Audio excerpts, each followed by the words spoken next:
함께 은혜를 나눌 제목은 유혹과 싸우는 것이 믿음 생활입니다.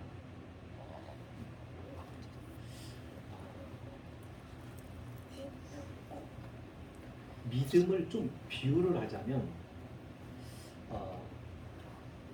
자전거를 타는 것과 같다는 생각을 해봐요. 자전거를 올라타면요, 계속 앞으로 진행해야만이 안정되게 갈 수가 있어요.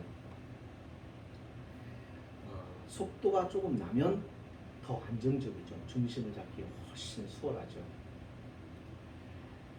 그러나 가다가 자전거가 서버리면, 멈추면 중심 잡기가 어렵게 되고 그 다음에 넘어집니다.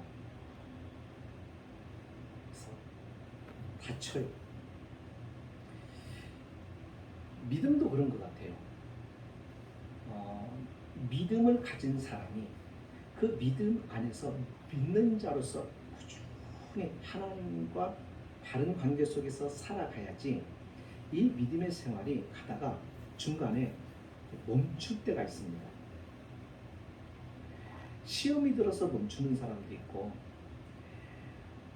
또 어떤 큰 환난을 당해서 그것 때문에 마음이 불편하고 너무 힘들어서 예배 드리는 것도, 은혜 생활하는 것도 일시적으로 쉬는 그런 경향들이 있죠. 자, 그렇게 되면은 여러분, 그렇게 되면 그 믿음은 위기가 찾아와요. 가끔 신앙생활이 힘들다는 분들이 있어요. 목사님, 믿음 생활하기가 참 힘들어요. 새벽에 나와야죠. 주일 나와야죠. 수요일 예배 나와야죠. 기도에도 나와야죠. 부흥에 있으면 부흥에 나와야죠. 네, 쉽지 않아요. 힘이 들어요. 그런데요, 왜 그렇게 할 수밖에 없고 해야만 할까? 한번 이것을 한 번쯤은 생각해 봐야 돼요. 왜냐하면 우리는 잠시 방관이 영원히 주님을 떠나버릴 수도 있기 때문에 그렇습니다. 자전거를 달릴 때는 중심이 딱 잡혀서 달릴 때 상쾌하고 기분도 좋고 안정적입니다. 그러나 달리던 자전거를 딱 멈추면 그냥 한쪽으로 넘어지죠. 신앙생활도 그래요. 우리의 믿음 생활을 멈추게 하는 것들이 참 많이 있지만 그 중에 정말 우리가 주의 깊게 생각해야 될 것은 유혹이라는 것입니다. 신앙생활에 있어서 가장 경계해야 되는 것이 유혹입니다. 오늘 말씀이 바로 그것을 우리에게 가르쳐줘요. 사사기에 있는 이 말씀, 이스라엘 백성들이 가나안 땅에서 애굽에서 나와 광야 생활을 40년을 하고 또 이제 가나안 땅에 들어가서 가나안 땅의 7 족속들을 싸워서 땅을 다 차지했습니다. 하나님께서 그 가나안 땅에 들어가면 꼭 기억할 것이 있는데 그 가나안 7 족속들을 다 진멸하라 말씀하십니다. 다 멸하라는 거예요. 다 멸망시키라는 거예요. 심지어는 아이도 가축들도 다 멸절시키라고 말합니다. 굉장히 하나님이 잔인해요. 아니, 우리 하나님이 사랑의 하나님이라는데 어떻게 그럴 수 있나요? 하나님이 사랑하시는가요? 그런데 하나님께서 어떻게 이렇게 잔인한 말씀을 하실 수 있을까요? 여러분, 사랑이 무한하신 하나님이 이 말씀을 하실 때는 우리가 이해하지 못하고 깨닫지 못하는 그 하나님이 보고 계시는 것이 있어요.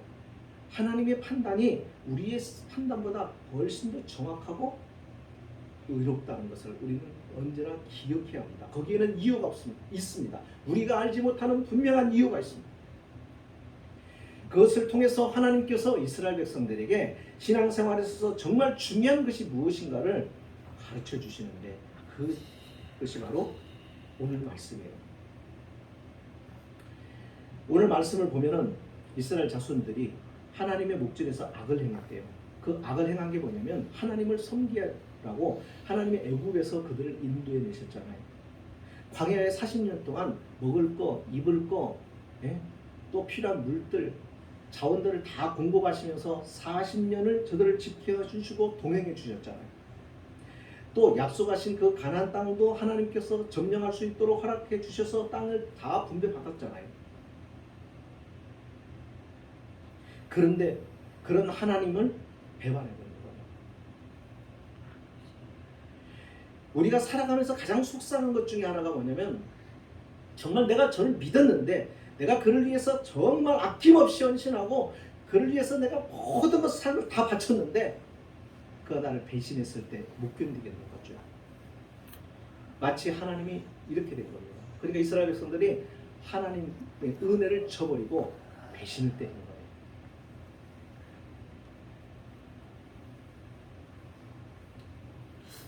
그래서 하나님께서 그들의 삶이 배신을 때리게 됐을 때 어떻게 되는가 하는 것을 하나님께서 보여주시는데 그게 뭐냐면 끊임없이 가까이 있는 이웃나라의 족속들이 계속 와서 괴롭힙니다. 평안한 날이 없는 겁니다. 계속 시련의 연속인 거죠.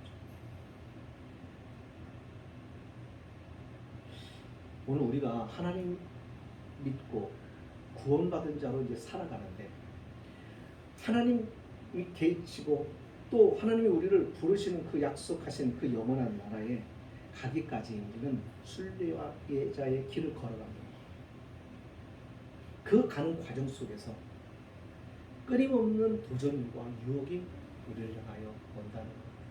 우리가 신앙생활하면서 많이 체험합니다. 하나님이 원하신 대로 잘 가던가요? 잘 순종이 되던가요? 안 되잖아요. 왜 이스라엘 백성들이 이렇게 바알에게 쉽게 굴복했는가? 왜 바알을 신을 그렇게 좋아했는가? 왜 이방 종교가 그렇게 좋았을까? 이유 없이 따라가지는 않았을 거 아니에요. 그죠? 뭔가 이유가 있으니까 따라갔단 말이에요. 하나님이 뭔가 불편했기 때문에 하나님을 버린 것이에요. 그러면 바알은 어떤 신이었나? 바알 종교를 믿는 사람들은 어떤 삶을 살았기에 왜 바알이 뭐가 좋다고 이스라엘 백성들이 하나님의 생생한 구원의 역사를 다 경험해놓고 그걸 다 마다하고 바알에게 가버렸는가? 세 가지로 말씀을 드립니다. 첫째는요, 그렇게 갈 수 있었던 게 뭐냐면 믿음을 지켜내지 못하는 것. 이 믿음이라는 것이요, 가만히 있는 게 아니에요. 믿음을 가지고 살아야 돼요. 믿음을 가지고 기도도 하고, 믿음을 가지고 봉사도 하고, 믿음을 가지고 교제도 하고, 믿음 안에서, 다시 말하면 이 얘기는 무슨 얘기냐면 항상 신앙 안에서 생각하고 믿음 안에서 삶을 살아가야 됩니다. 그럴 때 힘들고 어려운 일들이 있어요. 그러면 여러분, 힘들고 어려운 것은 우리가 그 믿음을 적용할 타임이에요. 그러니까 네가 가지고 있는 이 믿음을 사용하라고 하는, 사용해야 될 바로 그 타임이라고. 이스라엘 백성이 400년의 노예 생활을 하는 거예요. 그죠? 애굽에서 400년 동안 노예 생활했어요. 그리고 그런 그를 하나님께서 인도해서 광야에서 40년 생활했어요. 그러니까 광야에 나온 사람들, 광야 생활 40년을 하고 그 다음에 가나안 땅에 들어간 사람들은요, 애굽에서 살던 사람들이 아니에요. 세대 교체가 이루어진 거죠. 그래서 광야에서 다 애굽에서 나온 세대는 죽고 그 다음 세대들이 자라서 이제 가나안 땅, 하나님이 약속하신 땅으로 들어간 것입니다. 그러니까 이 세대들은요, 농사에 대한 것은 정보를 전혀 몰라요. 광야 생활에서 하나님이 물 주시니까 물 먹고, 만나 주시니까 만나 먹고, 매출하게 주시니까는 고기 먹고, 햇빛 가려 주시니까 시원하게 지내고. 그러니까 하나에서부터 10까지 하나님의 인도하심과 보호 속에서 살아왔다 보니까 이 사람들이 가나안 땅에 딱 들어갔어요. 이제는 어떻게 해야 되는 거예요? 거기서 정착해서 살아가야 되는 거예요. 이제 계속 움직일 수가 없어요. 이 땅을 주었으니까 이제 여기서 너희가 정착해서 살아가라고 했으니까. 그런데 땅을 가지고 땅을 소유하고 살았으니 그 땅에서 이제 먹을 양식을 구해야 되거든요. 만나도 그쳤어요.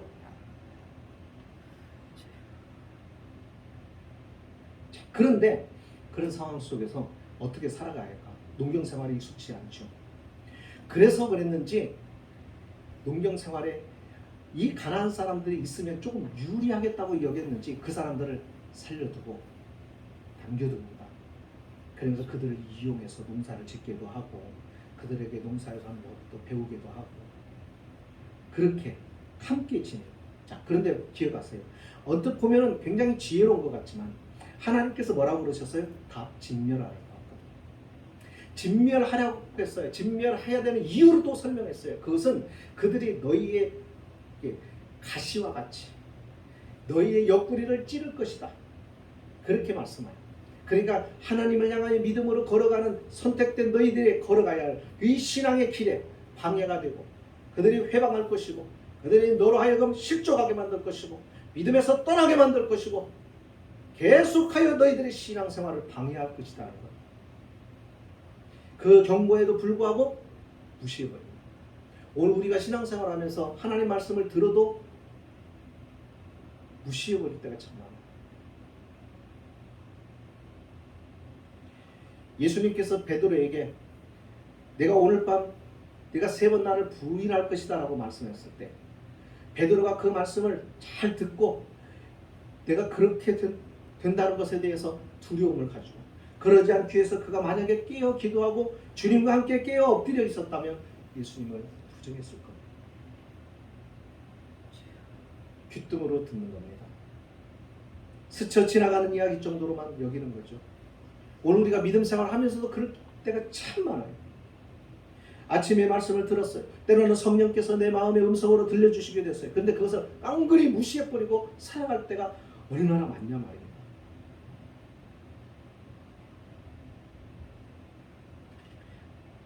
그렇게 지나면서 그 가난한 사람들하고 우리 살아가는 모습을 본 거예요. 지금까지는 자기들은 하나님 주신 만나와 매출하기도 살았단 말이에요. 그렇죠? 근데 들어가 보니까 밀도 있고 여러 가지 곡식도 있고 과일도 있고 그런 겁니다.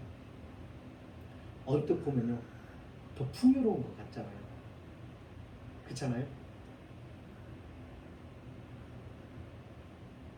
우리 가끔 그런 질문을 가질 때가 있어요. 예수를 잘 믿고 정말 신앙 안에서 바르게 사는 사람들에게 환난이 와요. 어려움들이 있고 그래요. 그럴 때 너무너무 실망하게 되면 가끔 그런 질문을 합니다. 하나님, 예수 안 믿는 사람이 더 편하네요. 예수 안 믿고도 저렇게 잘 사네요. 왜 나는 예수를 믿는데도 이렇게 살아야 돼요? 왜 나는 아파야 돼요? 왜 병들어야 돼요? 때때로 우리가 신앙생활을 하는데 이 신앙생활을 한 것에 대해서 허무감을 느낄 때가 있어요. 어떤 권사님이 그러더라고요. 자신의 어머니, 아버지가 헌신적으로 교회를 하면서 일생을 하나님의 교회를 섬겼는데 나이가 드시고 병드시고 그러는데 그 모습을 보니까는 너무 교회에서 저렇게 충성했는데 결과가 저런가 이런 생각이 들더라고요. 교회에서 헌신했는데 그분의 일생의 마지막이 저럴 수 있는 거. 정답은 그럴 수 있습니다. 근데요, 그게 끝이 아니잖아요. 이스라엘 백성들이 그런 거예요. 여러분, 우리가 믿음 생활하면서 실족에 빠질 때가 있어요. 우리가 자꾸 세상의 복에 대한 것으로 세상적인 그 복을 가지고 거기에 마음과 관심을 두게 되면 하나님이 주시는 신앙, 믿음 이것보다 더 귀하게 여기잖아요. 그리고 자꾸 거기에 따라가요. 거기에 마음을 뺏겨요. 더군다나 어려움을 겪게 되면은 더 그래요. 그래서 어떻게 되는 거예요? 신앙을 저버려요. 믿음에서 떠나요. 근데 우리가 기억할 것이 있습니다. 믿음은 언제 진가를 발휘하느냐면 환난, 어려움 있을 때. 신앙은 거기에서, 믿음은 거기에서 실력을 발휘하는 것입니다. 그런데 이스라엘 성도는 그걸 못했어요.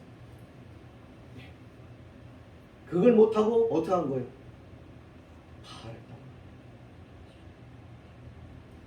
두 번째는 우리 안에 욕망이라는 것이 있죠. 여러 가지 욕망이 있습니다. 욕망이 필요해요. 그런데 이 욕망이 절제되지 않으면 문제가 생기는 거죠. 그 중에 가장 강렬한 욕망이 뭐냐면 향락, 쾌락입니다. 쾌락이에요. 쾌락. 이 쾌락을 절제하고 통제할 수 있어야 하는데 무엇으로 갈 수 있냐면 경건으로 밖에 없습니다. 이 말은 무슨 얘기냐면 내 의지로 안 된다는 거예요. 우리는 자꾸 신앙생활하면서 내가 의지로, 내가 결단하고 내가 결정하면 신앙생활을 바로 할 수 있다라고 생각을 하는 거예요.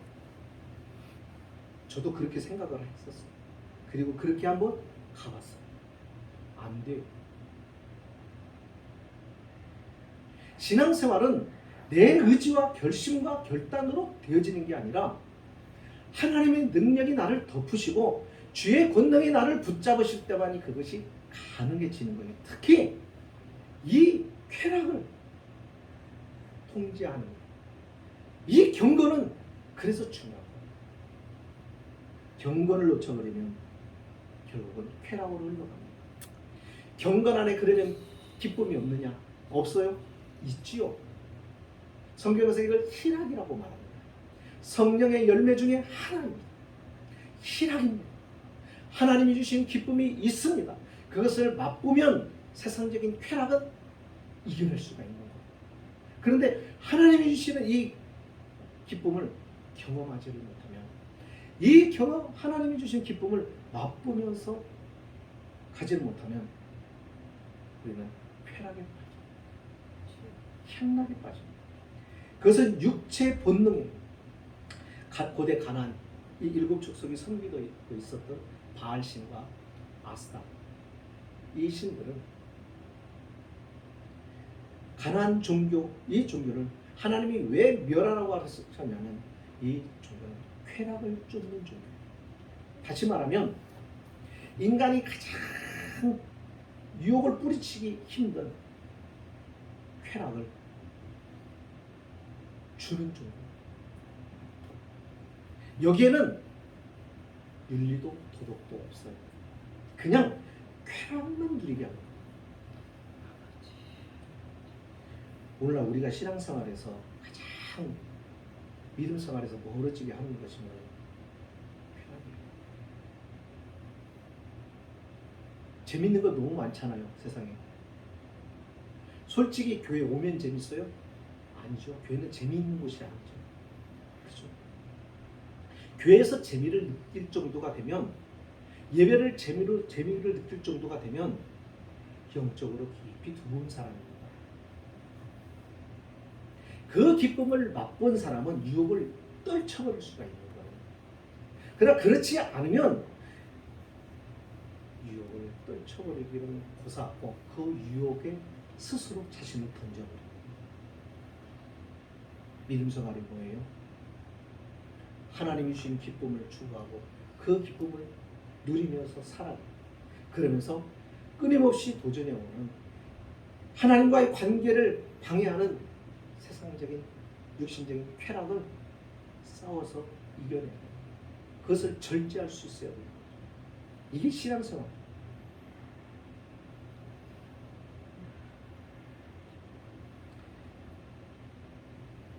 그런데 하나님은 어떻게 말씀하셨어요? 이스라엘 백성들에게 거룩하라는 거예요. 엄격한 도덕성을 요구하십니다.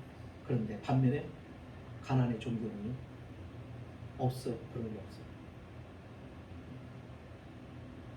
오늘도 교회 안 나오시는 분들 가운데 많은 분들이 그 교회 가면은 왜 이렇게 하지 말라는 게 많냐. 술도 먹지 마라. 담배도 피워. 그래서 못 가겠다는 사람들도 있어요. 술은 먹고 싶은데 담배를 피우고 싶은데 교회는 그거를 그만이에요. 또 하고 싶은 게 많아. 그런데 교회 다니면 못해. 할 수가 없어. 그래서 못 가겠다.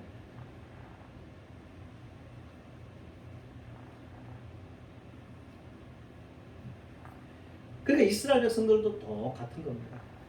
오늘 우리도 자꾸 넘어지고 실족하는 데가 어디예요? 신앙생활 하면서 내가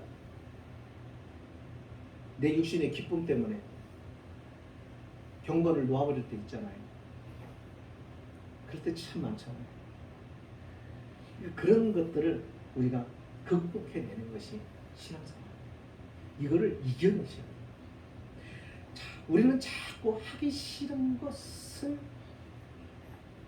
하라고 하는 것 같아요. 하나님. 그런데 자세히 보세요. 오늘 우리도 우리 자녀들을 키우면서 우리가 그걸 봅니다. 보는 게 뭐예요? 자녀들이 이렇게 하면은 안 되는 것이 있어요. 바르게 살았으면 좋겠어요. 바르게 섰으면 좋겠어요. 우리 아이만큼은 정말 정직하게 살아갔으면 좋겠어요. 깨끗하게 살아갔으면 좋겠어요. 누구 앞에 세워놔도 이 아이는 모든 사람들이 바라볼 때 잘 컸다. 참 멋있게 자랐다. 훌륭한 인물이다. 바르게 살기를 원해요. 그래서 때로는 그 바르게 살도록 하기 위해서 부모들이 지도를 하잖아요. 근데 아이들의 입장에서 보면은 그렇지 않아요. 왜 내가 하고 싶은 걸 하지 말라고 그러냐. 나이가 이거 하고 싶은데 왜 이거는 하지 말라고 그러냐. 이거는 하기 싫은데 왜 하라고 하는 거야.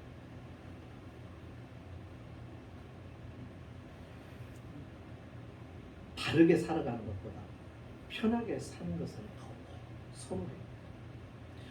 오늘 우리 모두에게 이 마음이 또 있어요. 다시 말하면 내가 원하는 것은 편해.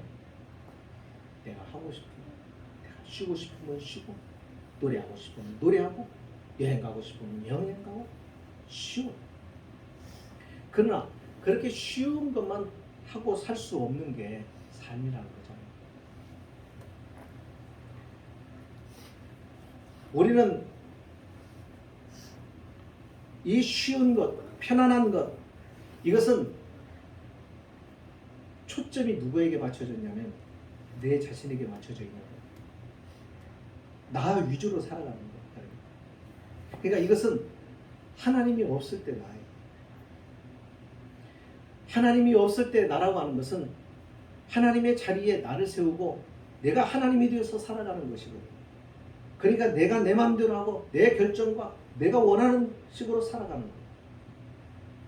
그런데 하나님 그렇게 살지 말라고 우리를 당신의 백성 삼았잖아요. 하나님의 자녀 만들었어요. 그러니까 우리는 이제 어떻게 살아가야 되느냐면 내 편안함이 아니라 이제는 나를 부르신 그 하나님으로부터 사명을 갖고 살아가야 돼요. 그냥 사명 따라 살아가는 거예요.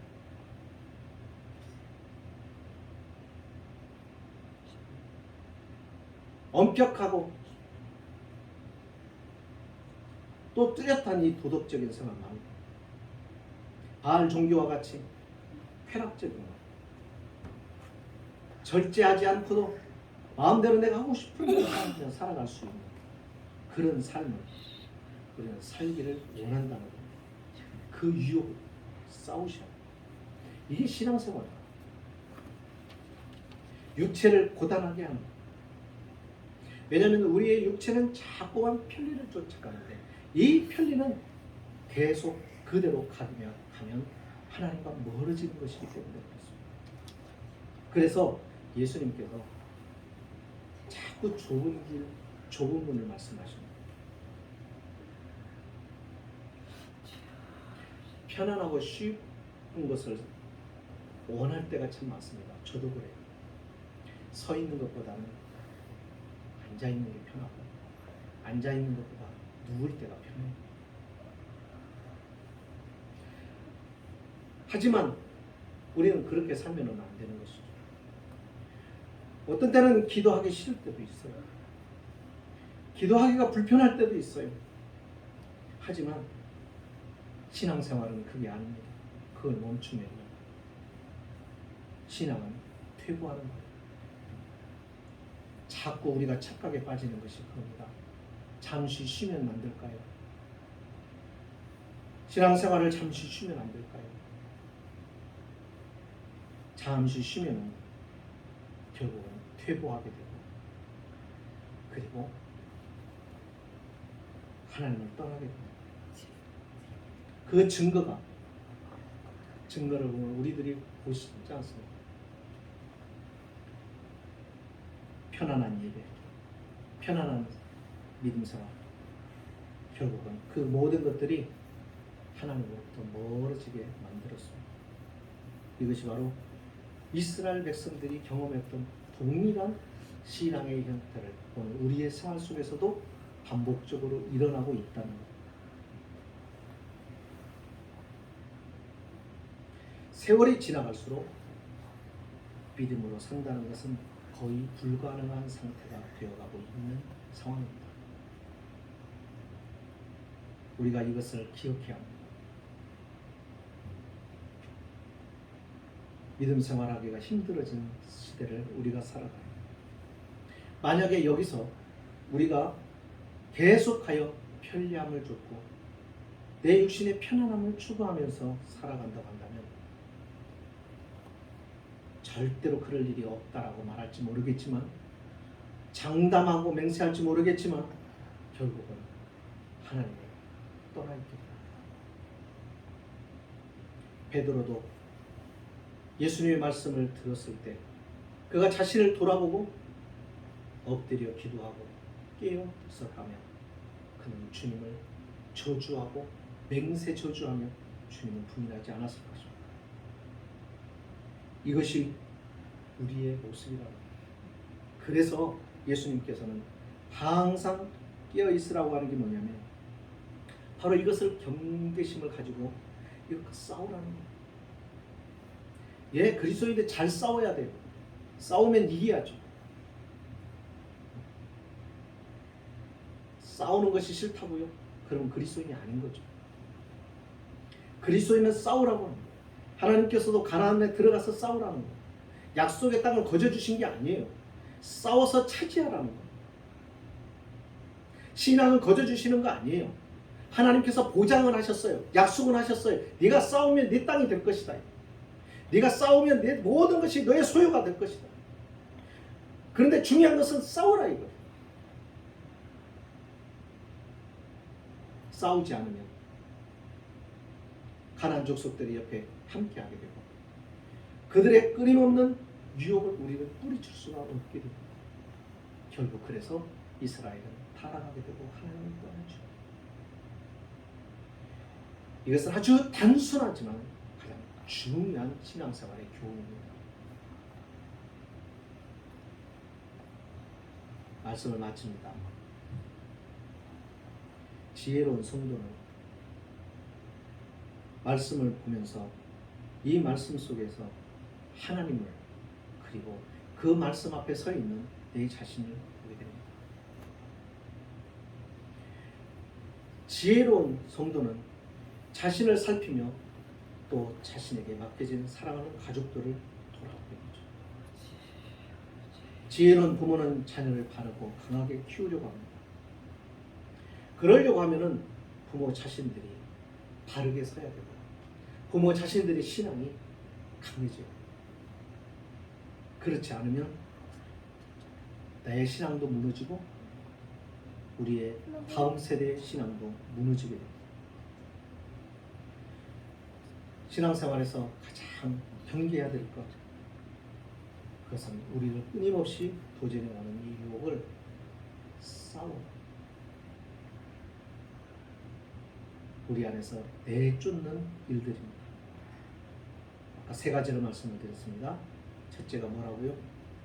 어려운 환경, 어려운 시험이든 형편을 믿음으로 이겨내라.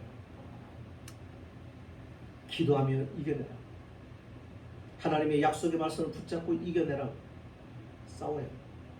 두 번째, 내게 끊임없이 솟구쳐 오르는 욕망. 이 욕망, 이 본능은 경건을 통하여 통제하라. 다시 말하면 이것은 우리의 의지로 되는 것이 아니라 하나님의 임재로 되는 것입니다. 그래서 주님이 내 안에 항상 계시고 우리는 경건의 시간을 놓지 말아야 됩니다. 세 번째는 편리함을 추구하지만 바르게 살아. 하나님이 주신 사명을 따라 살아가는 삶을 선택하라. 그리고 그 사명을 위해서 자신을 버리는 일들을 감당해야 합니다. 이것은 예수님께서 십자가 지라고 말씀하셨습니다. 바울은 죽어야 된다고 말합니다. 이것이 없이는 우리는 우리의 믿음에 도전해 오는 유혹을 이길 수가 없습니다. 이걸 못 이겨내면 결국 우리는 이스라엘 백성들과 같이 되어버립니다. 신앙생활은 싸움하는 것입니다. 끊임없는 싸움. 우리가 건강히 유지가 되기 위해서는 우리 안에 있는 면역세포들이 끊임없이 바이러스와 싸워서 이김으로 건강 유지가 되는 것과 마찬가지로 우리 안에 성령의 능력, 하나님의 권능, 우리 안에 도전해 오는 수많은 유혹들을 이겨내고 보존되고 지켜지는 이것이 바로 믿음 생활이고 반드시 여기에는 싸움이 있다. 그리고 이 싸움을 싸워야 그게 성도고 이 싸움을 싸울 줄 알아야 그게 바로 신앙 생활을 제대로 하는 것이다. 기억하고 하나님 앞에 저와 여러분이 믿음 생활 잘하되 잘 싸우는 주님의 군사들이 될 수 있기를 주의 이름으로 축복합니다. 기도합니다.